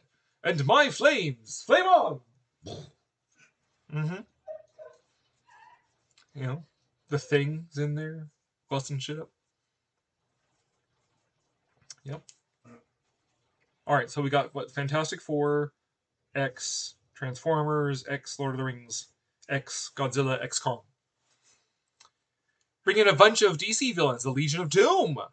There you go. They're going to say Judge Doom when we get Bugs Bunny in on this. Well, yes. So Mount Doom is where all of the Dooms meet. So Doctor Doom and the Legion of Doom and Judge Doom. And they're orcs. Yeah. And then, Bugs Bunny. Well, I mean, all the cartoon characters can be in on it, right? So, well, because Bugs Bunny is in Roger Rabbit. Yeah. And we can have, like, Jessica Rabbit be Galadriel. Yeah. By the way, I'm not typing much because my phone is low battery and I'm currently charging it. Oh, that's fine. That's fine. Too much doom scrolling?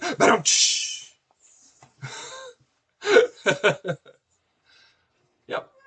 Yeah, this is turning out to be just Ready Player One at this point. Fantastic Four X FF X TF X LOTR X GBK X GL X Roger Rabbit. No, this is Ready Player 2. Yeah. Lord of the Rings Ultimate Edition. Yep. And with the Justice League in there, I mean, come on. Although I think Justice Gang would be a bit better. Like Guy Gardner versus like the Balrog. It's like, you shall not pass. Makes a giant green middle finger. Yeah. No, there we go. It's a good fit. Nah, it's fine. Only problem would be if Hawkgirl was just shrieking all the time. Have to tone that down a bit. That's the Nazgul. Hmm. Or the Eagles. So Hawkgirl gets in a screaming match with the Nazguls? Yeah. Ah. She's really Eagles. And then the Hobbits have to ride Hawkgirl back. Now they're small enough. All we need now is the Muppets, and we'd have literal perfection. Yes. Absolutely. God, can't you just see it? Like, there's this like army of orcs on one side, and you know the Fellowship, the Coalition of the Willing or whatever, on the other side. And right there is Snookums, giant like hairy beast, the big axe. Be great. Riding Snuffleupagus. War Snuffleupagus. Yeah. Okay, Now the bride is sold on this. Anything involving Snuffleupagus. Hawkgirl could lead the Eagles. Yeah, there we go. I feel like I actually, out of everything I've been talking about, I think the War Snuffleupagus is actually the one I want to see the most. Well, I know NECA's doing like Sesame Street toys, so if they do a Snuffleupagus, then just get him and get like some armor like from like Mythic Legions or something like that, and make a War Snuffleupagus. He's so gentle. Why would you be a war? Well, the War of Defense. Well, I suppose you do have to defend yourself. Yeah, he's not like a Hannibal type elephant. He's got to defend. He's got to defend Sesame Street from whoever, the orcs. Hey, you gotta defend all that is right and good. Yeah. I'm just saying, Miss Piggy would beat Sauron, no doubt. Hi-ya!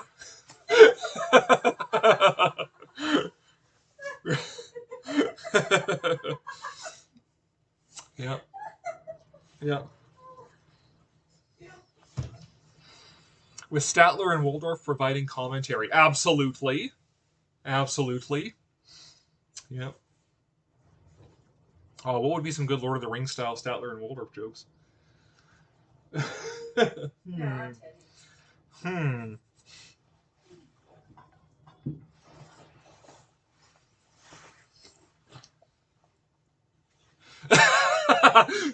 And my ex, huh? Why doesn't someone bring their talent? Oh!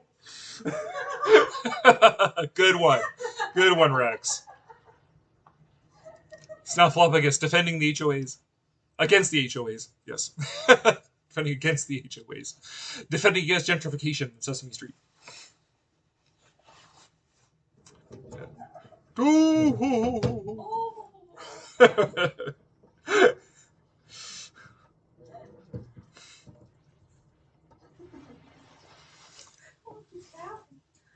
We have fixed Lord of the Rings. That's what just happened, Bride. And we've absolutely fixed it. No. This is what they should have fixed in Rings of Power. None of this like, oh, let's make Galadriel a badass. Like, no, we need Muppets and Transformers.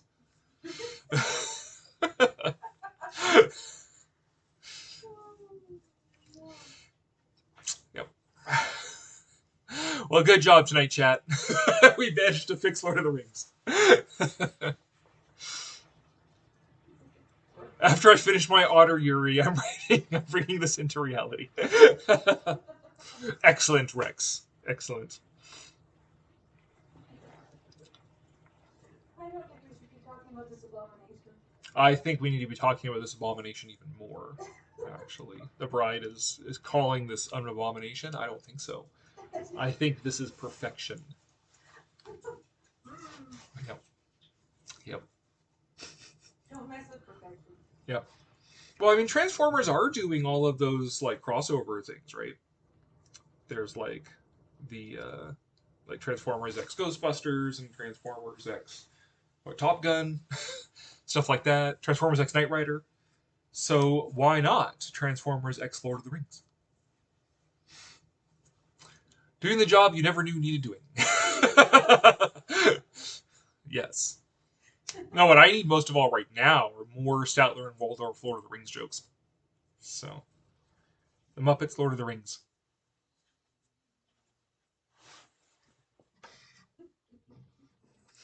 So get busy, everyone. Think of some.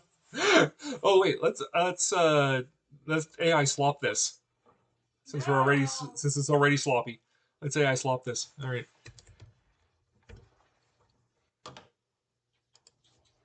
Can you write some? Can you write some Statler and Waldorf jokes for Muppets Lord of the Rings? All right. Would the Fraggles be allied with the dwarves or the elves? Oh, Fraggles with the dwarves. Of course. So they'd have to be the dwarves. Oh, that one's terrible. You can't replace real humans.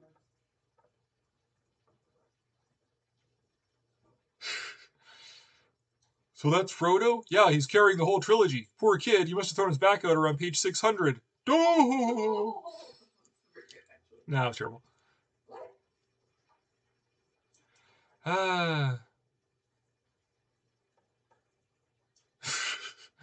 They're walking to Mordor? Yep. Couldn't they just take the Eagles? Sure, but this movie would only be 20 minutes. Do it!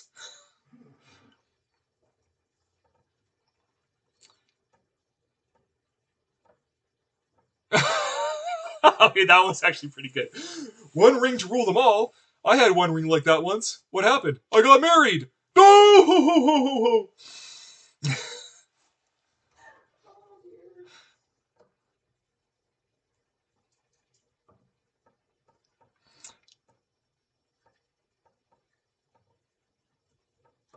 Oh yeah, that was terrible. Go to bed, chat. GPT. The Argonath, those pillars of kings, are actually dormant giant robos, just waiting for the prophecy to be fulfilled. For Frodo, why don't they think about the audience? No! Good one, Rex.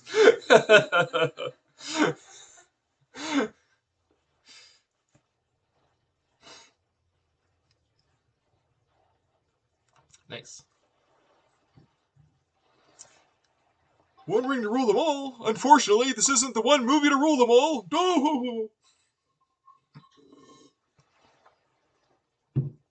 I feel like you could turn some of the jokes from like Clerks 2 / Kevin Smith's speaking things into Statler and World of Jerks jokes. Blah. Everything's walking in this movie. Even the trees walk. I wish I could walk out of here. No!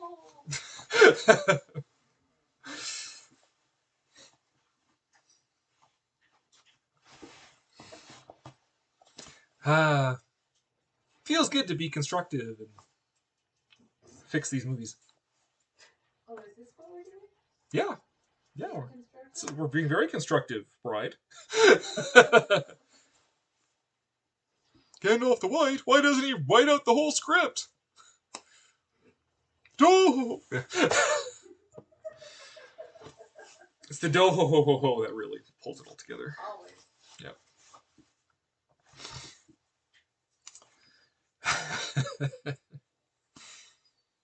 This is a very satisfying chat now, but we got this. We've been fixing Lord of the Rings. Now that we figured out our purpose. We figured out our purpose in life. This is what we've all been called into this existence for, is to fix Lord of the Rings.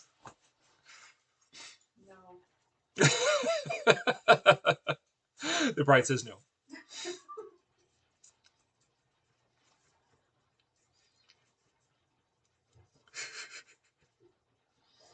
Really funny. Precious, huh? Not the way I describe this. Oh.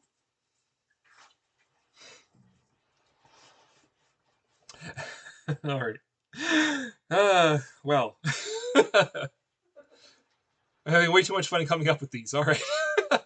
You have to include them in your book. And when you write this up, you got to include all these. Oh my god.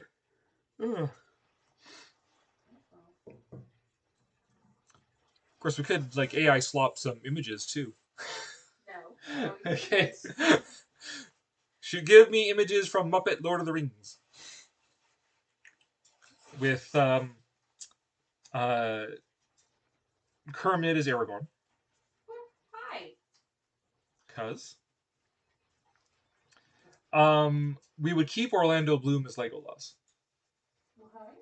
because he'd be the one human in the cast. Wouldn't Gimli be the one human in the cast? No, Gimli would be Fozzie. Oh, right. Sorry, my bad. You shall not pass. This movie sure won't. No.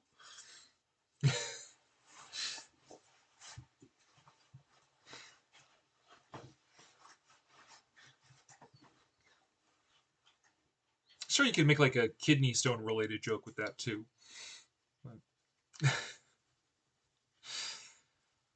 But I think on that note,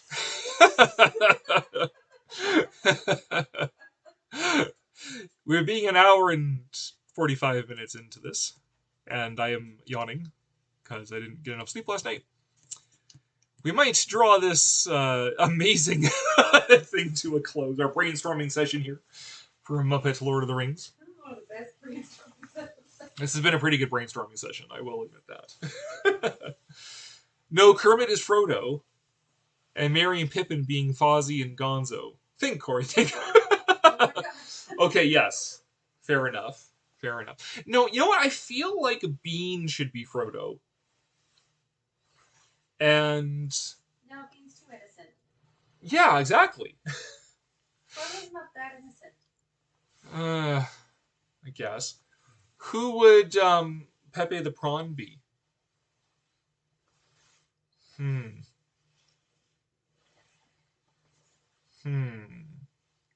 Oh, maybe he would be Christopher Lee. Saruman. Wouldn't Beaker be Saruman? No, because Beaker and Dr. Bunsen Honeydew have to come as a pair. So we need a pair role for them.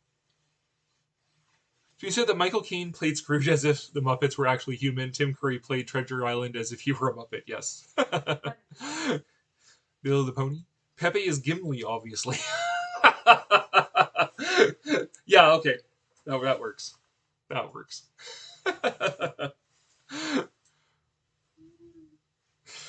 Saruman is deadly. Yeah. Okay. That definitely. Yeah. Oh. Amazing, guys. Muppets Lord of the Rings. If I had $1 bajillion, I would absolutely finance this. Make it so, Disney. I don't think it's Disney. Well, Disney owns Muppets. Oh, So. I suppose. But Prime owns new stuff. This isn't new stuff. This is an adaptation of Lord of the Rings. Yeah, you can't. Who owns that? Well, I think it's the estate anymore. no, the estate still owns it, but they license it.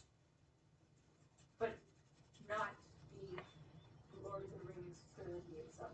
Because they can't touch that. Yeah. That's why they had to make their own BS. And all the appendices. Bunsen and Honeydew are Wormtongue and Theoden.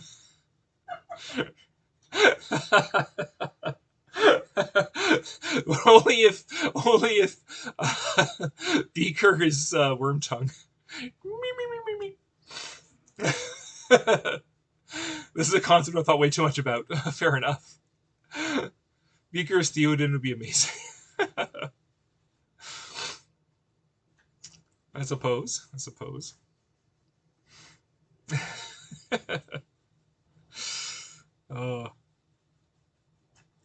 It's Beaker and Honeydew, yes. Sam the Eagle will be Boromir? Yeah.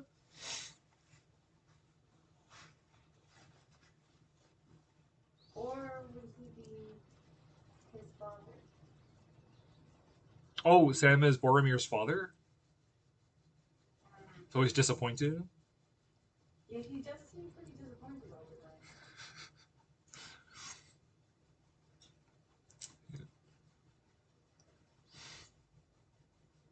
Yeah, actually, I think that would work a lot better. I think about that one. Sam is Boromir's father. Gandalf has to be Rolf. All right. So then I guess we're going for, like, Aragorn would be the human actor then. Well, he'd be just about the only one that would. Yeah. Who would be Legolas then? Gonzo? No, right. We established, like, Gonzo and Fozzie or Merry and Pippin. Who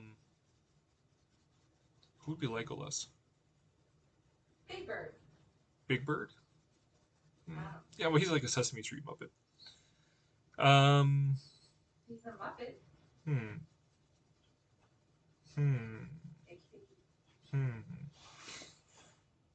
Could be Scooter, except he hasn't been around forever.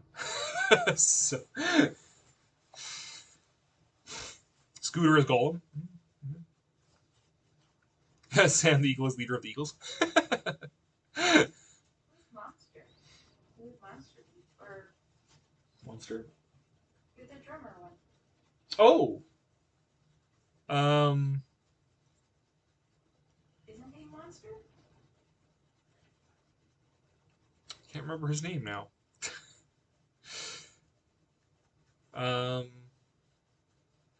Animal. That's what you're thinking. Animal. Animal. No, Animal would have to be Gollum.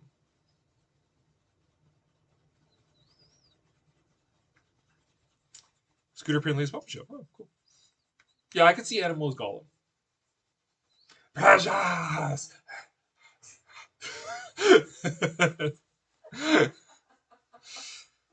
Oh, dear.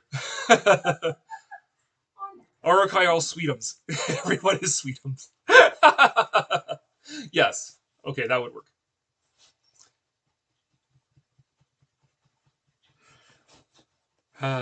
Classic. This would be right up there with the Vincent Price episode of Muppet Show. Oh my god. Real good. All right. And the only human is Bilbo. No, I think I think Aragorn has to be the only human, and it has to be Viggo Mortensen to give it some credibility. And Miss Piggy is Galadriel, obviously. Well, who's Arwen? Who would Arwen be? I think. Oh, the girl from the band. Oh, the guitarist? Yeah. Yeah, exactly. Miss Piggy is Galadriel. Absolutely. Can you just see Pepe, the prawn, asking Miss Piggy for just a single strand of her hair?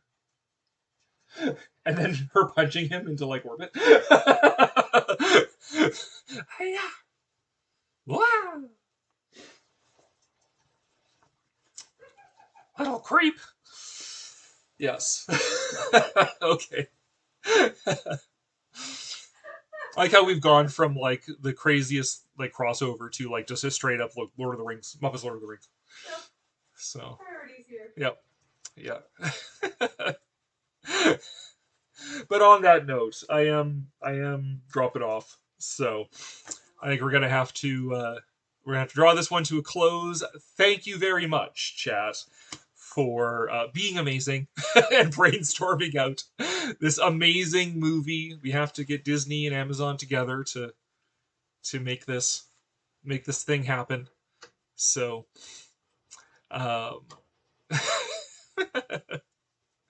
so thank you once again, and we'll do this again next month. Have a good night, everyone, and we'll be seeing you. And now, folks, it's time to say goodnight.